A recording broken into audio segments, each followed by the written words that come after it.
Hey,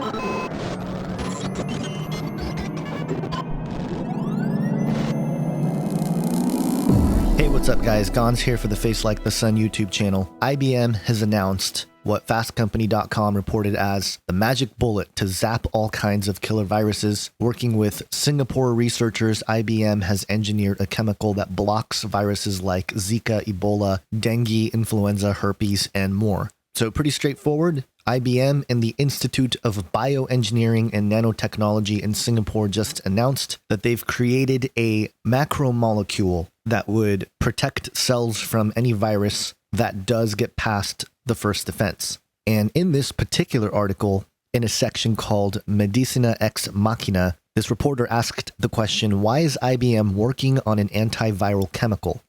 And it says here, quote, IBM, in fact, would want to hand off most or all development of macromolecule to other business partners to lab, do testing, clinical trials, and product development. And the company is currently seeking academic and industrial partners to deliver this technology to society. Quote, ultimately, we want to work with a pharma company or a personal care company, says one of the leading researchers, Hedrick. Most of our collaborations are with many different academic partners. And it goes on to say that the reason why they were able to develop this was because the IBM computing platforms and utilizing computer modeling tools to see what was going on, it enabled them to get into more of the nitty-gritty details and come up with this antivirus technology. And the topic of bioengineering is really that bridge between these concepts that we've looked at from the New World Order perspective and very much things that are injected into your body. Now, we can get into the whole discussion of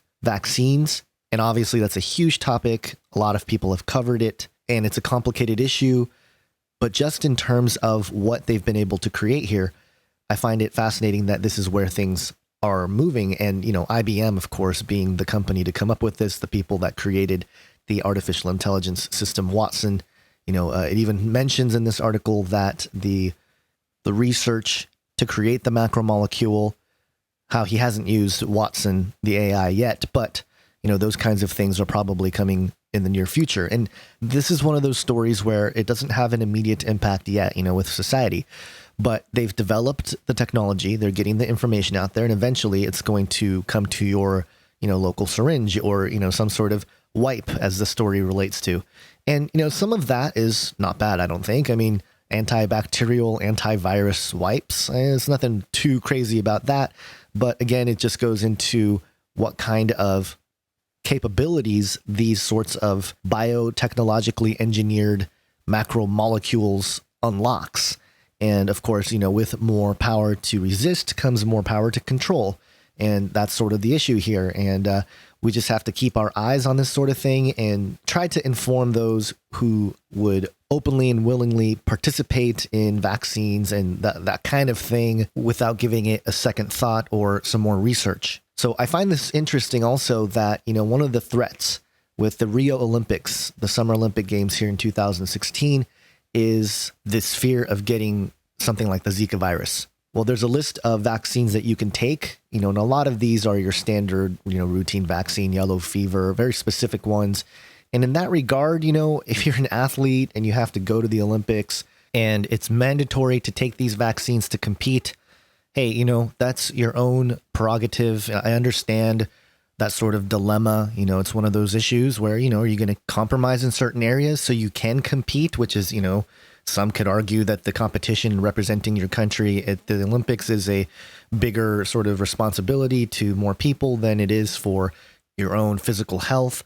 Well, I mean, athletes already sort of put their body on the line anyway, but in terms of vaccines, in terms of putting these chemicals in the body, and, when it comes to sports, this is a topic that I think I will be discussing more as I develop these ideas, but I really think the advent of the Paralympics, there's going to be a point where the Paralympian, those who are disabled in some way, are going to become better or more efficient athletes than the regular human. They're going to start breaking the regular person 100-meter dash record because they have, the carbon legs and stuff like that.